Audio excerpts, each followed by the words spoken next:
Daily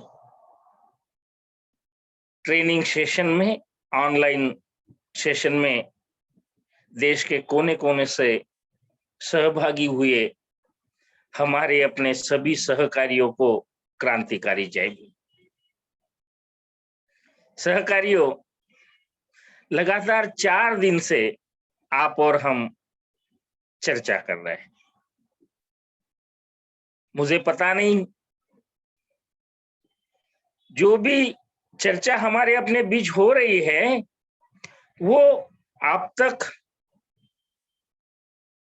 पहुंचने में हम कितने सक्षम हैं, या आपको समझाने में कितने कारगर हम साबित हो रहे हैं, ये तो आप ही बता सकते हैं। हम तो अपनी जो पराकाष्ठा है वह कर रहे हैं। आपको समझाने की जो जितनी भी संभावनाएं हमारे पास है, उसकी पे बैक टू सोसाइटी पराकाष्ठा कर रही है। आप सभी को पुनश्च धन्यवाद देते हुए आज के इस वक्तव्य की शुरुआत मैं उसी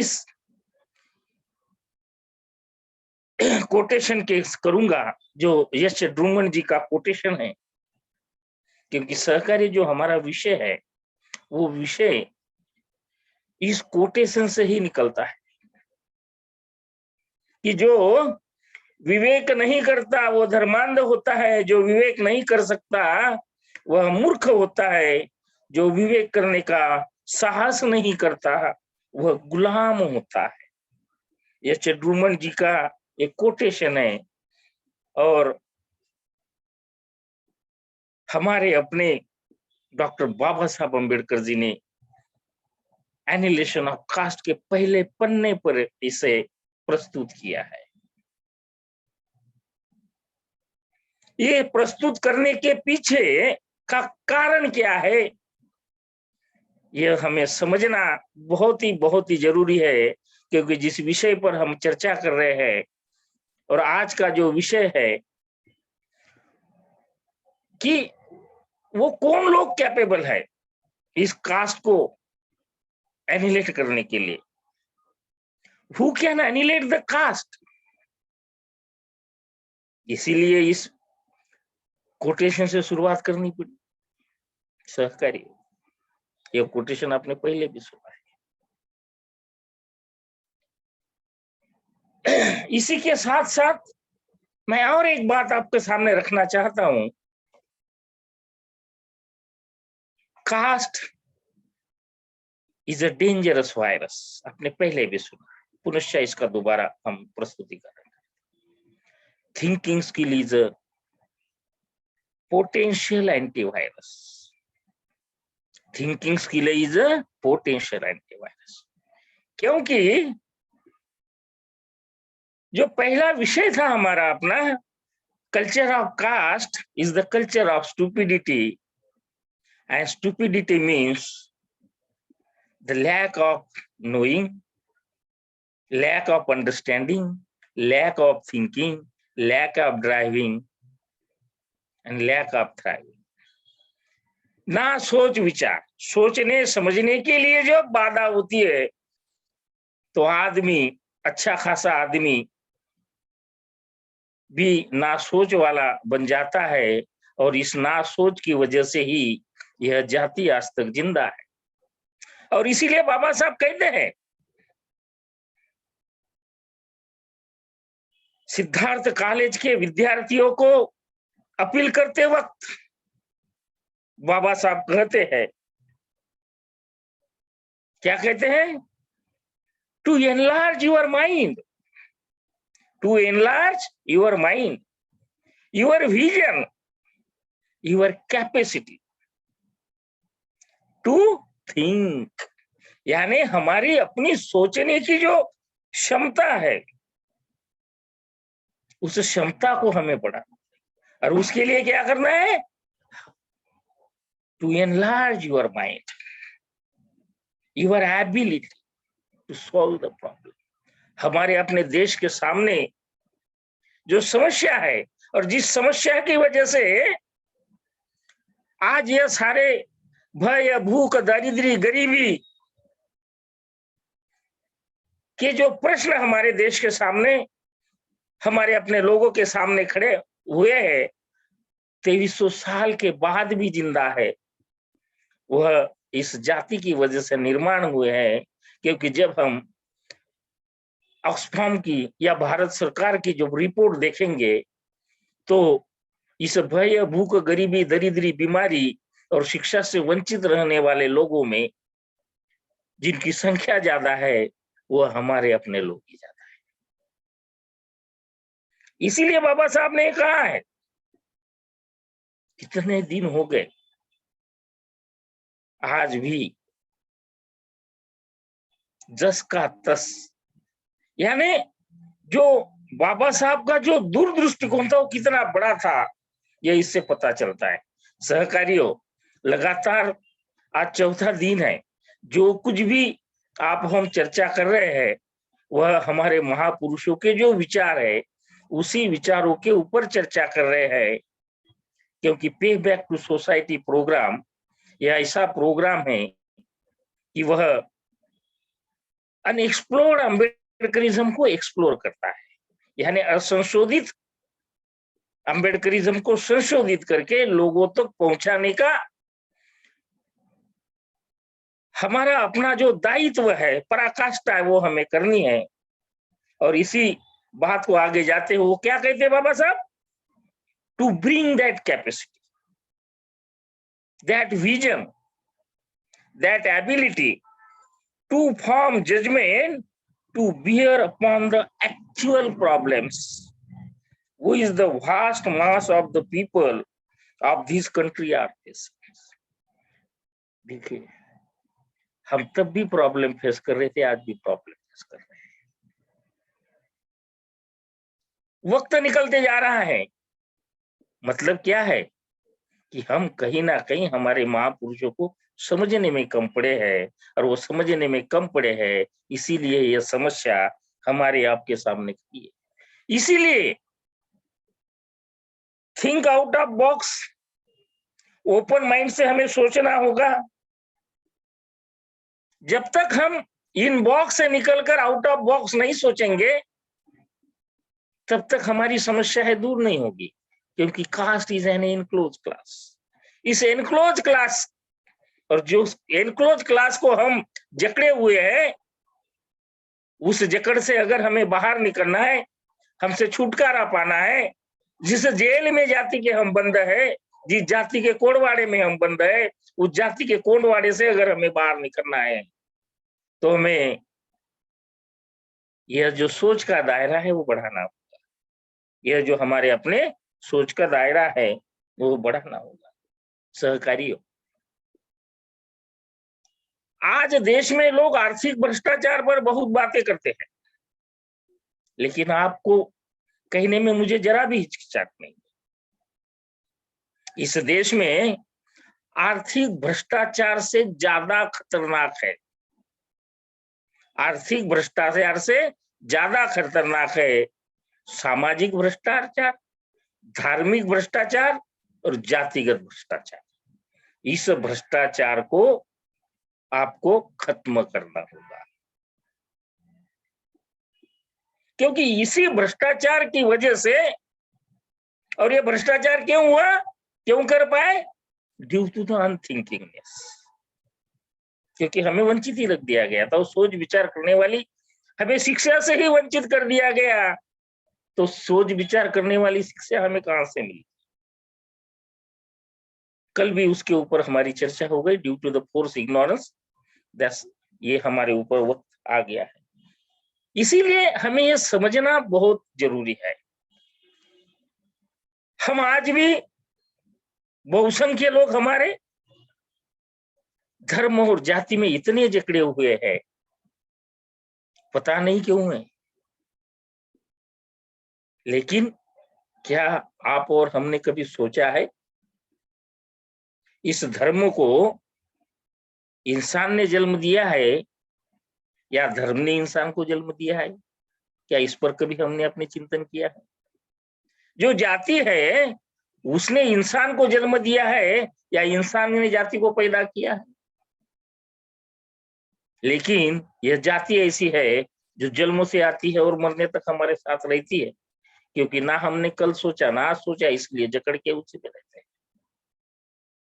यह बात हमें बार बार अपने आप को पूछनी होगी, सोचनी होगी, और जब तक यह बात आप और हम बार बार नहीं पूछेंगे अपने आप को, तब तक इस खास के डेंजरस वायरस को, इस कास्ट के नोशन को, इस क्रिपल डिसीज से हम और आप बाहर नहीं आ पाएंगे। और इसके लिए बाहर आना है तो जो थिंकिंग स्किल है, पोटेंशियल एंटीवायरस है, उसे समझना होगा। आगे इसके ऊपर हमारे जो सहकारी वो बताएंगे, और इसीलिए बाबा साहब के जो कोटेशन मैंने आपके सामने रखे, टू एनलार्ज योर माइंड्स, विद्यार्थियों, बाबा साहब ये बातें समझते थे, इसलिए उन्होंने महाविद्यालयीन विद्यार्थियों को ये बात कही थी, आम सभा में नहीं सहकारी। आज आप और हम भी यहाँ बहुसंख्य लोग उस कैटेगरी से है जिसे समझने वालों की कैटेगरी कहना चाहिए, ऐसे समझने वाले, इसीलिए आपके सामने ये बातें रखने का मैं साहस कर पा रहा हूं, क्योंकि ये साहस जब तक हम नहीं करेंगे तब तक इस मॉन्स्टर जो है कास्ट का, उससे हम बाहर नहीं आ पाएंगे, उससे हम बाहर नहीं आ पाएंगे। और हमारे महापुरुषों ने जो कहा है, हमें हमारे सामने जो उन्होंने लिटरेचर रखा है, उस लिटरेचर को क्यों लिखा है, यह जब हम गंभीरता से सोचते हैं तभी इन बातों को पता चलता है। जैसे कि हम हमेशा, आज भी कहीं भी चले जाइए, सारे बहुजनवादी संगठन बड़ा एक नारा देते रहते हैं, शिक्षित बनो, संघर्ष करो, संगठित बनो, इतना नारा देते हैं। लेकिन यह जो नारा है, यह केवल नारा नहीं है, यह एक संकल्प था बाबा साहब। इस संकल्प के पीछे की उनकी जो भूमिका थी, क्या उस भूमिका को आपने हमने कभी जाना? लेकिन पे बैक टू सोसाइटी प्रोग्राम ने इस संकल्प को बहुत विस्तार से विस्तारित किया है, एक्सप्लोर किया है। क्या किया है एक्सप्लोर?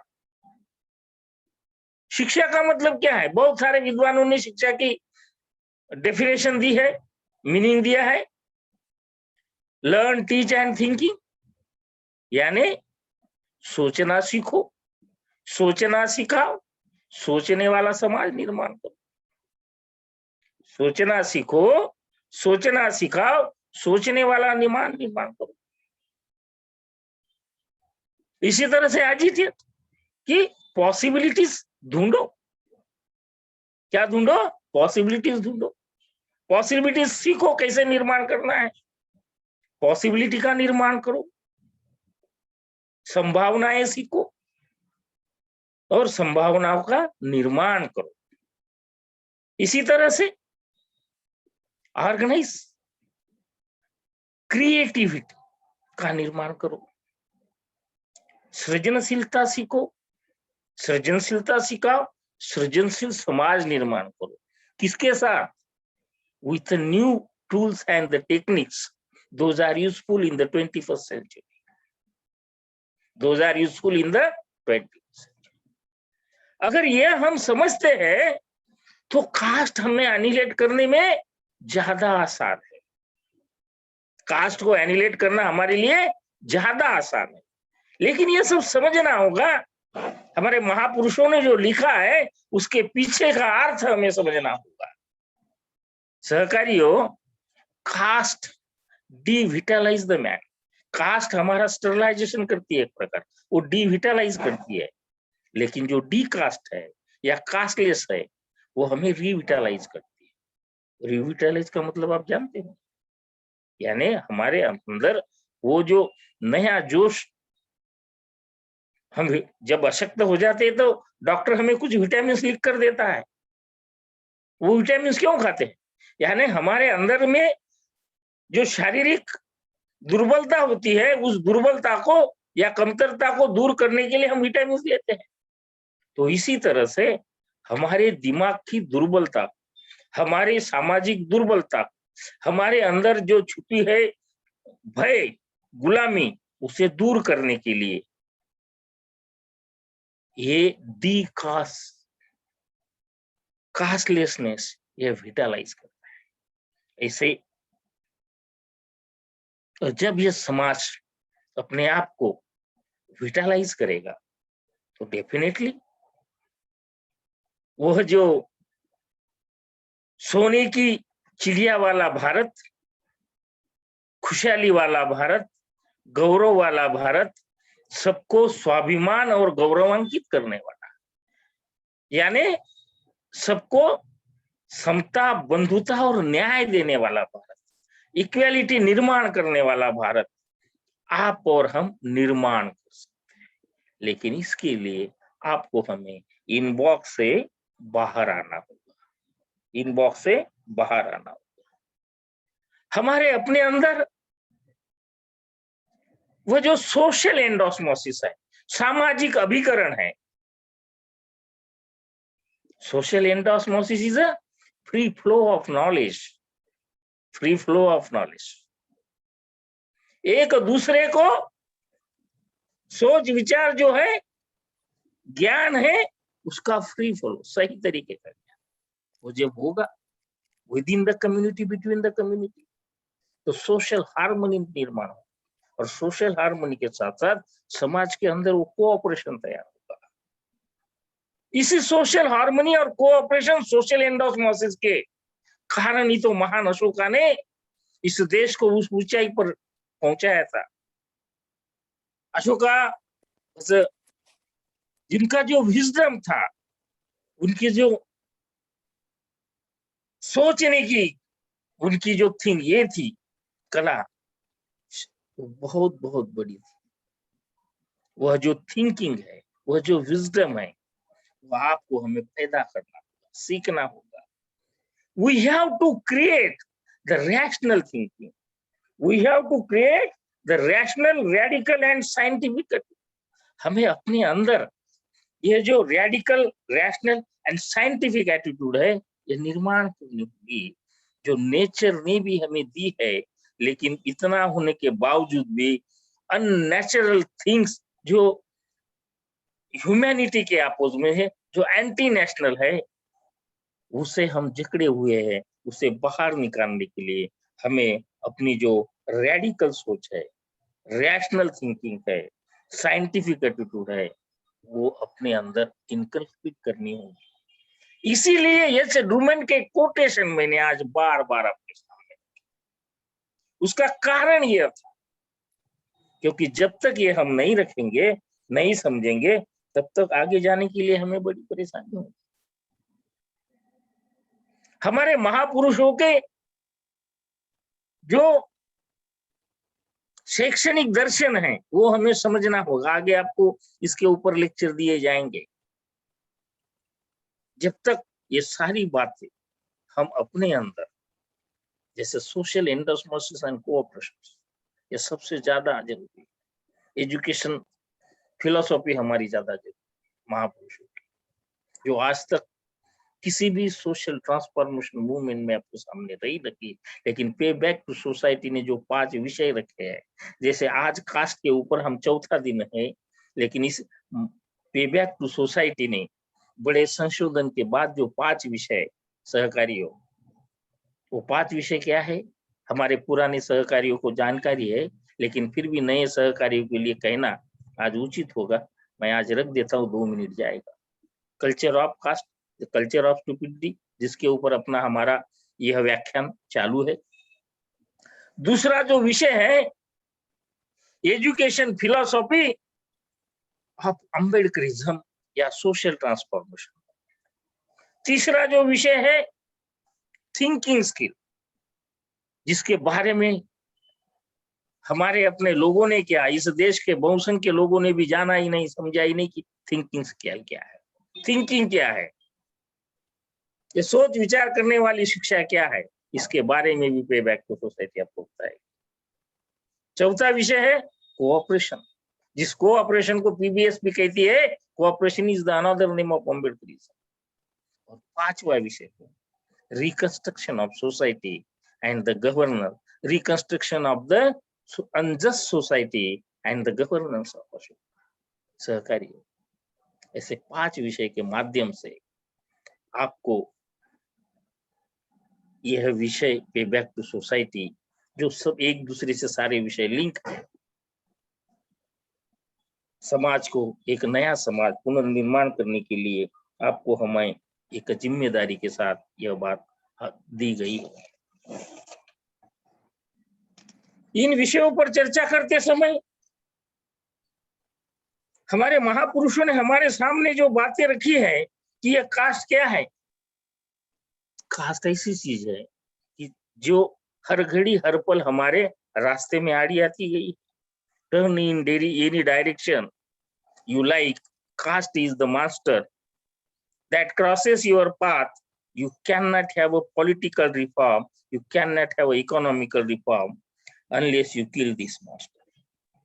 इस मास्टर को किल किए बिना आप आगे कुछ नहीं कर पाएंगे। भले हमारे पास पैसा आ जाए, कुछ नहीं होगा। एजुकेशन विदाउट इकोनॉमी कुछ भी काम का नहीं है। इकोनॉमी विदाउट एजुकेशन वो भी कुछ काम की नहीं है, क्योंकि सोच ही उसमें नहीं होगी। जैसे अगर भूखा पेट इंसान को कहा जाए कि आपको आजादी दे दी गई, क्या खाक वो आजादी समझ पाएगा? जब उसका पेट भूखा होगा, पहले वो पेट की सोचेगा। इसीलिए ओपन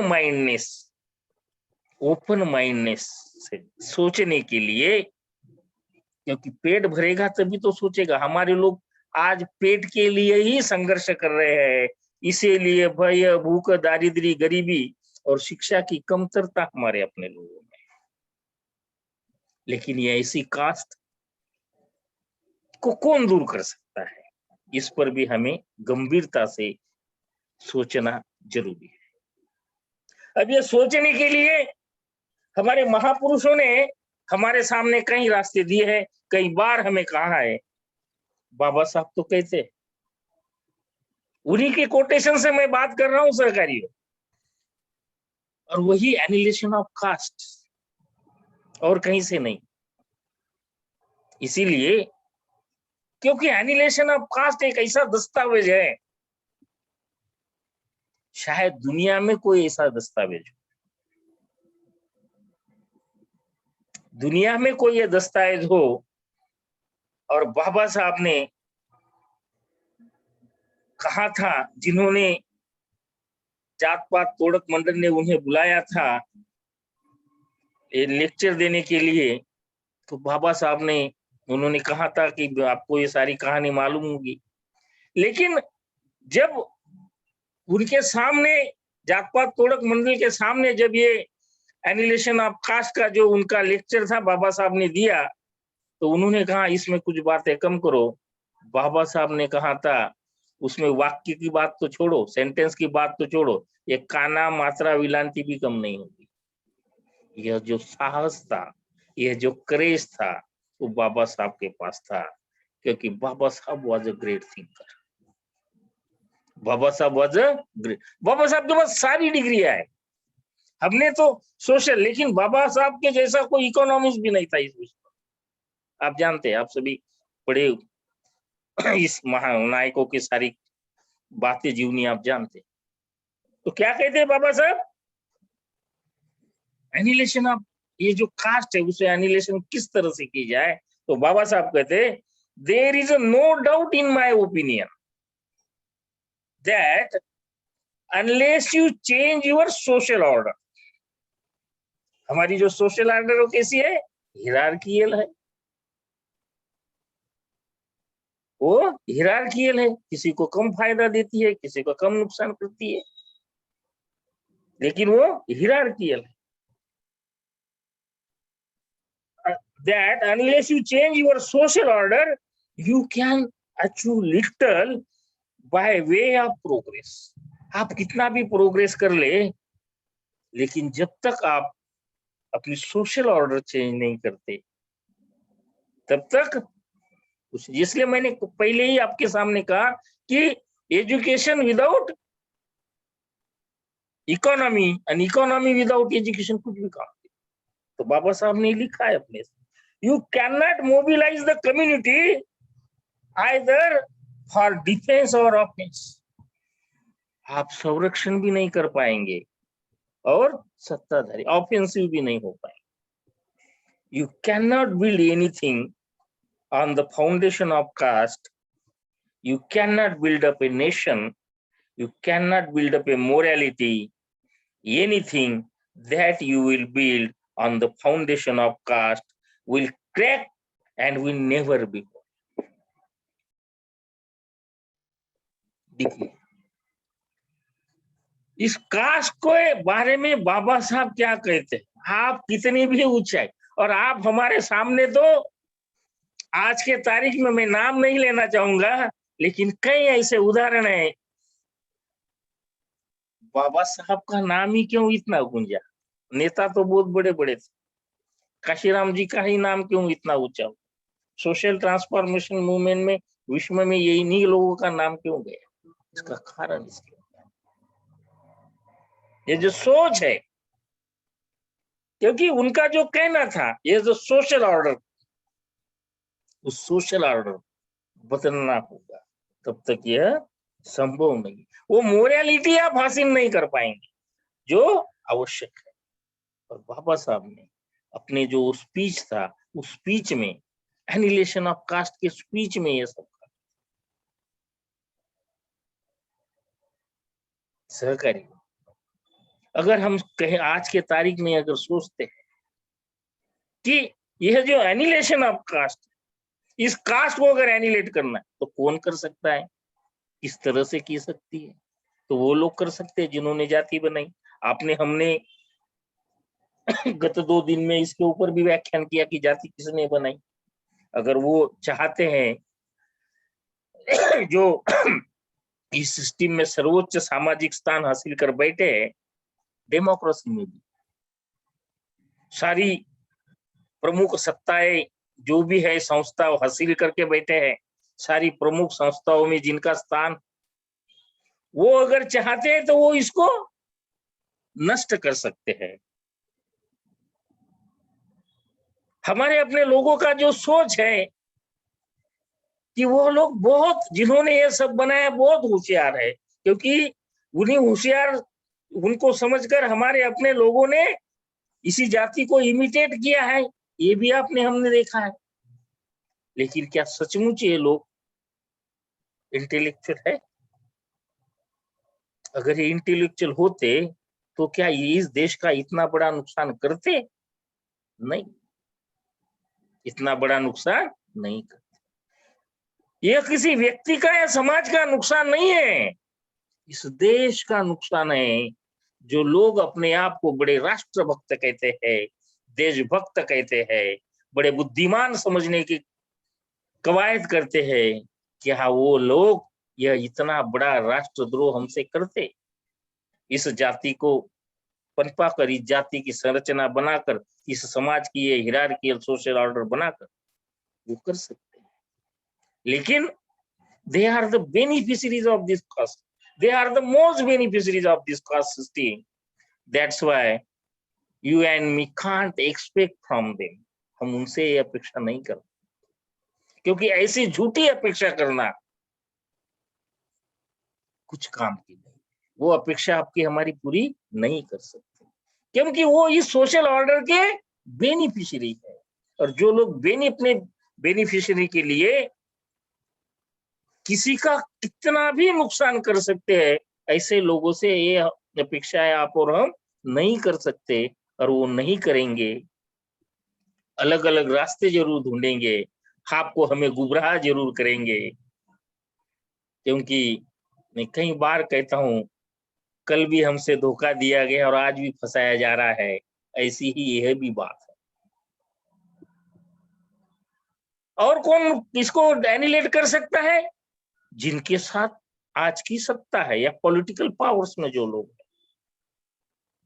पॉलिटिकल पावर्स में, अगर राजा चाहे, आपके हमारे सामने उदाहरण है ना, महान अशोका का उदाहरण है ना, महान अशोका ने अपने कार्यकाल में इस जाति को, इस व्यवस्था को, इस सोशल ऑर्डर को लगभग नष्ट कर दिया था। बाबा साहब ने कहा है, एनिलेशन कास्ट में लिखा है। आज की भी सत्ताधारी अगर चाहते हैं तो वो कर सकते हैं।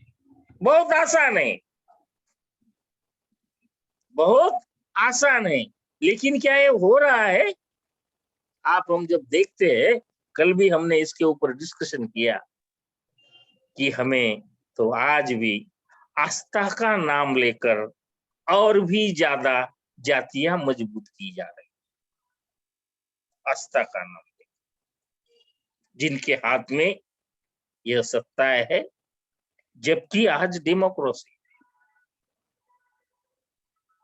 इसलिए आज के सत्ताधारी, हाँ, जब ये थिंकिंग क्लास जो पे बैक टू सोसाइटी प्रोग्राम सोच रही है, या महान अशोका का जैसा कोई दृष्टा व्यक्ति इस देश के सत्ता में आएगा, तब यह संभव है अगर सोचेगा।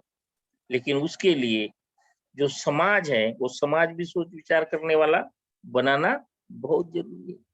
क्योंकि बाबा साहब ने कहा है, एमेंसिपेशन ऑफ द माइंड और द पॉलिटिकल पावर्स के लिए emancipation of the mind and soul is necessary for the political powers. वो करना भी जरूरी है। और कौन कर सकता है? The organised independent force of the victim of brahminical social order. लेकिन वो तो कभी नहीं करेंगे। हाँ, लेकिन जो लोग इससे प्रभावित है, जो लोग इससे प्रभावित है, जो लोग गौरव से वंचित है, जो लोग इस जाति के कारण बड़े दुखी हुए हैं, उनका मान सम्मान गया है, ऐसे लोग अगर सोच विचार करते हैं और वह मिलकर एक अच्छा ऑर्गेनाइजेशन बनाते हैं और सोच विचार करने वाला समाज निर्माण करते हैं, और उसके जरिए, उस फोर्स के जरिए इस कास्ट के जाति शास्त्र को लोगों को समझाकर सोच विचार करने वाला समाज निर्माण करते हैं, तो इस जाति को किलकिला करना, इस जाति को एनिलेट करना, कास्टलेसनेस सोसाइटी बनाना, दी कास्टलेस सोसाइटी बनाना, तो सोच विचार करने वाला समाज करना, और ऐसे लीडरशिप के माध्यम से यह संभव है। पे बैक टू सोसाइटी ने बीड़ा उठाया, पे बैक टू सोसाइटी ने बीड़ा उठाया। क्या बीड़ा उठाया है? थिंकिंग क्लास का निर्माण करना, और इसी थिंकिंग क्लास के जरिए नेशनल कोऑपरेटिव इंटेलिजेंस क्लास निर्माण करके समाज तक पहुंचना, समाज को समझाना। क्या समझाना? कास्ट की ज्योग्राफी, कास्ट की सोशियोलॉजी, कास्ट की इकोनॉमी, कास्ट की साइकोलॉजी, हिस्ट्री, इकोनॉमी, साइकोलॉजी, और उसके माध्यम से इस कास्ट की वजह से हमारा अपना क्या नुकसान होता है, जो अनथिंकिंगनेस में या एनक्लोज बॉक्स में लोग आज सोच रहे हैं या पड़े हैं बंद दरवाजे में, उनका जो माइंड है, जो एनक्लोज है, वो ओपन करके यह बातें जिस दिन समाज अपने आप समझने लग जाएगा, उसे समझाया जाएगा तो वो समझने लग जाएगा। इसीलिए बाबा साहब ने कई बातें अपने हिस्से में कही है, एनिलेशन ऑफ कास्ट में कही है, कि किस तरह से आप इस कास्ट को एनिलेट कर सकते हैं,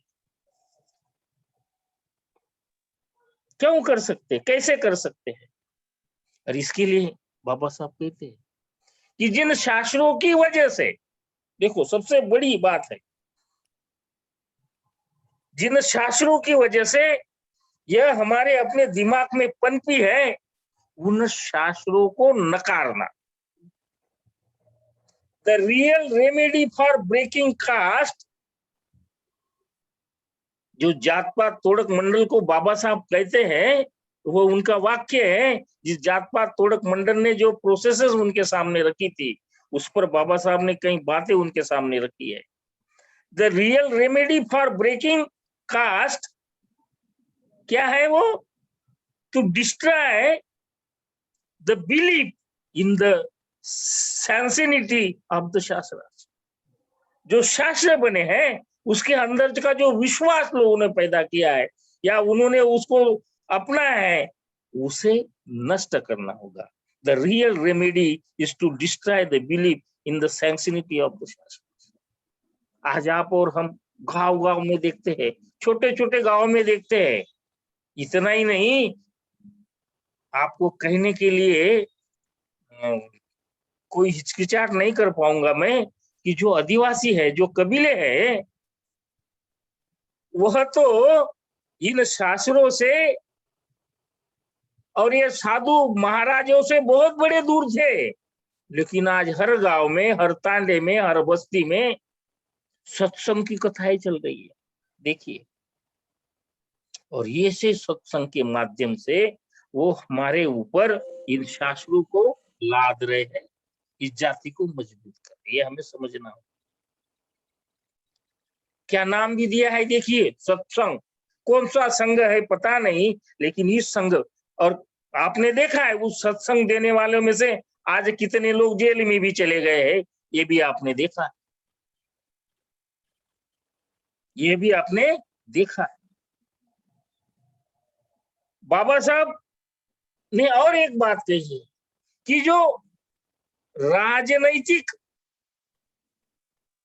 संघर्ष से भी, जो राजनेता सरकार से संघर्ष करते हैं, जो राजनेता सरकार से संघर्ष करते हैं, उससे ज्यादा महत्वपूर्ण समाज के लिए संघर्ष करने वाले सोशल, जो सामाजिक कार्य। देखिए, आज समाज पॉलिटिकल कार्यकर्ता के पीछे ज्यादा दौड़ता है, लेकिन बाबा साहब ने सामाजिक संघर्ष करने वाले लोग कितने अपने आप को ऊपर कितनी बड़ी जोखिम उठाकर वो सामाजिक संघर्ष करते हैं, उनका महत्व बाबा साहब ने इस एनिहिलेशन ऑफ कास्ट में आपके हमारे सामने रखा है। सहकारियों, कास्ट इज अ नोशन। क्या कहते हैं Baba Saheb? Caste is a notion, it is a state of mind, it is a state of mind. The destruction of caste does not therefore mean the destruction of physical barrier, it means a notional change। देखिए, cast ये कोई physical barrier नहीं है कि जो आपको दिखाई जाएगा, ये एक सामाजिक अवधारणा। इस अवधारणा को आपको दूर करना होगा। Caste may be bad, caste may lead to conduct so gross as to be called man's inhumanity to man. Inhumanity पैदा करती है ऐसी कास्ट को। All the same it must be recognised that Hindus observe caste not because they are human or wrong-headed, they observe caste because they deeply religious। अत्यंतिक धार्मिकता होने के कारण वो बाकी कुछ नहीं सोच पाते, इस कास्ट को अपना लेते। People are not wrong in observing caste in my view. Baba Saheb ये भी करते, उन लोगों का कोई दोष नहीं है, लेकिन रॉन्ग क्या है? What is wrong in their religion, क्योंकि वो समझ नहीं पाते कि उनके धर्म में कौन सी चीजें गलत डाली गई है, उन शास्त्रों में कौन सी चीजें गलत डाली गई है। इसीलिए उन शास्त्रों को the real remedy is to destroy the belief in the sanctity of the shastra. जब तक आप इन शास्त्रों में के अंदर का जो विश्वास है वो दूर नहीं करेंगे, तब तक आप कास्ट को एनिहिलेट नहीं, और वो जब तक उसको ये विश्वास, उसके अंदर का बिलीफ दूर नहीं करोगे, तब तक हमारे अंदर रेडिकल, रैशनल और साइंटिफिक एटीट्यूड भी नहीं आएगा। वह आने के लिए भी इन पे बातें आपको हमें। और भी एक बात कहते हैं बाबा साहब आगे जाकर,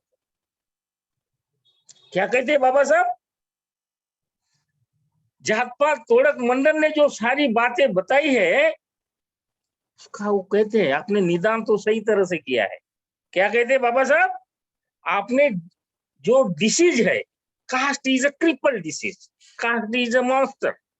बाबा साहब कहते हैं आपने निदान तो सही किया है, लेकिन you have located the source of disease. What is your prescription? The right prescription for the disease? पूछते हैं, लेकिन उसके लिए जो आपने प्रिस्क्रिप्शन लिखा है, दवाई लिखी है, क्या वो सही है? Ask yourself this question. Why is it the large majority of Hindus do not interdine and do not intermarry? वो सारी बातें कही। यानी आपने जाति का निदान तो सही किया है, लेकिन वो डिसीज सही निदान किया है, लेकिन वो डिसीज के लिए आपने जो प्रिस्क्रिप्शन बनाया है, यानी अगर कोई डॉक्टर अगर बीमारी का एक जिसे हम कहते हैं कि बीमारी सही तरीके से समझ लेता है, लेकिन उसकी दवा अगर सही तरीके से नहीं लिखेगा, तो क्या वो पेशेंट बीमार अच्छा हो पाएगा? वो बीमारी से उभर पाएगा?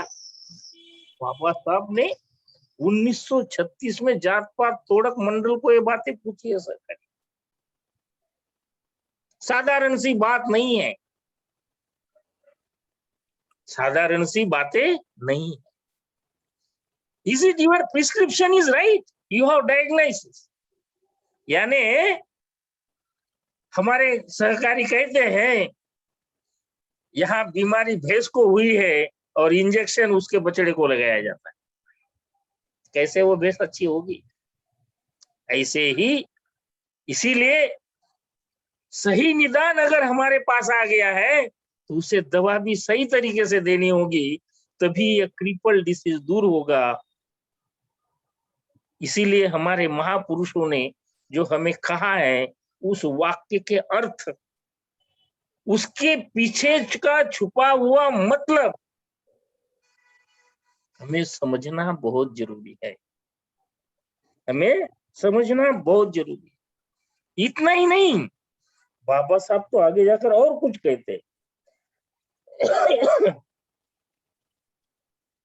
क्या कहते हैं Baba Saheb? It is no use seeking refuge in quibbles, it is no use to telling people that the shastras do not say what they are believed to say. Grammatically read और लॉजिकली इंटरप्रिटेड। यानी आपके लिए एक बात, यहाँ वो सत्संग में जो महाराज लोग आकर जो बातें कहते हैं, सुनने वाले लोगों को कुछ पता भी नहीं चलता है कि वो क्या कर रहे हैं, किस तरह से। सुनने वालों को पता भी नहीं चलता है कि वो क्या कह रहे हैं, किस तरह से कर रहे हैं, लेकिन वो इतना बड़ा उस शास्त्रों में, उस वेदों जो शास्त्र लिखे गए हैं धार्मिक, उनमें जो कुछ पाखंड छुपा है, उसी के ऊपर लोग बिलीव करते हैं और उस खास को ज्यादा जगते जाते हैं। इसीलिए आगे जाकर बाबा साहब कहते हैं, what matters is how the shastras have been understood by the people. वो लोग उसे किस तरह से समझते हैं, यह समझना जरूरी है। लेकिन आगे का और क्या कहते हैं? You must take the stand that Buddha took. You must take the stand that Buddha took. Tathagata ने जो बातें बताई, वो स्टैंड आपको लेना होगा, वो समझना होगा। और आगे कहते हैं, you must take the stand which Guru Nanak टुक। नानक साहब ने जो निर्णय लिया, वह निर्णय आपको लेना होगा, वह निर्णय आपको लेना होगा। You must not only discard the shastras. केवल शास्त्रा को आपको डिस्कार्ड करना इतना मत समझिए। You must deny their authority. उस शास्त्रों की जो ऑथोरिटी है, उस ऑथोरिटी को आपको डिनाई करना होगा। As did Buddha and Nanak, जैसे बुद्धा और नानक जी ने उन शास्त्रों को, उसकी ऑथोरिटी को डिनाई किया। You must have a courage to tell the Hindu. क्या आप में एक क्रेज है सोसाइटी को कहने के लिए? क्या आप वो साहस सोसाइटी के कहने के लिए कर सकते हो? इन शास्त्राज में मैं बिलीव नहीं रखता, उनकी अथॉरिटी को मान्यता नहीं देता। ये तो आपको करना होगा। That what is wrong with them as their religion, कि आपके रिलीजन में क्या गलत है ये आप कह पाओगे, लेकिन आपको इसके लिए साहस करना होगा। The religion which has produced in them his notion of the sacredness of the caste, जाति के साथ जो सैक्रेडनेस, जो डिवाइननेस, जो इन्वेस्टमेंट किया गया है, क्या आप उसको नकार सकते हैं? उसको छोड़ सकते हैं? Will you show the courage? वापस आप पूछते क्या आप वो साहस कर पाएंगे? यस, आपको हमें वो साहस करना होगा, बताना होगा, क्योंकि जब तक आप ये साहस नहीं बताएंगे तब तक आप क्लोज थिंकिंगनेस से बाहर नहीं आ पाओगे। और ये बाहर आने के लिए आपको पीबीएसपी द्वारा जो पांचों विषय आपको बताए जा रहे हैं, उन पांचों विषयों को आपको हमें समझना हो। जब तक हम ये नहीं समझेंगे तब तक आप और हम इस कास्ट को डिविटलाइज नहीं कर, इसको डिविटलाइज करना होगा। कास्टलेसनेस की तरफ जाने के लिए पहले डिकास्ट अपने आप को बनना होगा। वो जो नोशंस है, वो जो माइंड में बैठा हुआ कास्ट की जो नोशन है, उसको हमें निकालना होगा। और इसीलिए संशोधित अम्बेडकरवाद को आपको आगे बढ़ाना होगा। Can we immunise the Ambedkarism? Can we immunise the Ambedkarism? Can you renovate the Ambedkarism? Can we revitalize the Ambedkarism? Can we resonate the Ambedkarism? Yes, we can. We can immunize the Ambedkarism. We can renovate the Ambedkarism. We can revitalize the Ambedkarism. You can regenerate the Ambedkarism. We can resonate the Ambedkarism, and we will create the reconstruct the society. हम एक नए समाज की निर्मित जो एक संवेदनशील, सर्जनशील, जिम्मेदार नागरिकों की एक करने के लिए, और इस कास्ट को एनिलेट कर आप कर सकते हैं जिस दिन आप थिंकिंग क्लास, क्या थिंकिंग स्किल को इस ट्रांसफॉर्मेशन मूवमेंट में ज्यादा से ज्यादा इन्वेस्ट करोगे, तब आप और हम इस सोसाइटी को, इस कास्ट को एनिलेट कर पाएंगे, एनिलेट करेंगे। सहकारियों, at the last but not least, I close my lecture with our slogan of Payback to Society program. महान अशोका का राज आएगा, सबको भय मुक्त बनाएगा। समझाने वाले को समझना होगा, सोच विचार करने वाला समाज निर्माण करना होगा, समाज निर्माण करना होगा। और साथ साथ आप सभी से मेरा नम्र निवेदन है, आप बाकी कुछ पढ़े या ना पढ़े, आप बाकी कुछ पढ़े या ना पढ़े, लेकिन कास्ट इन इंडिया बाबा साहब का लिखा हुआ बुक 9 में 1916 का, और एनिलेशन ऑफ कास्ट 1936 में लिखा हुआ, जरूर पढ़े। एक बार नहीं बार बार पढ़े, एक बार नहीं बार बार पढ़े, क्योंकि जब तक आप इसे बार बार नहीं पढ़ोगे तब तक इस कास्ट के मास्टर को बाहर नहीं निकाल पाओगे। अगर आपको हमें कास्ट एनिहिलेट करनी है तो यह 2 किताबों का ज्यादा से ज्यादा आपको पढ़ना होगा, समझना होगा और समझकर समझाना होगा। Thanks to all of you. जय भारत, जय संविधान, जय Bhim. And over to advocate Priyanka. Thank you, thank you, thank you. Thank you Amar Singh sir.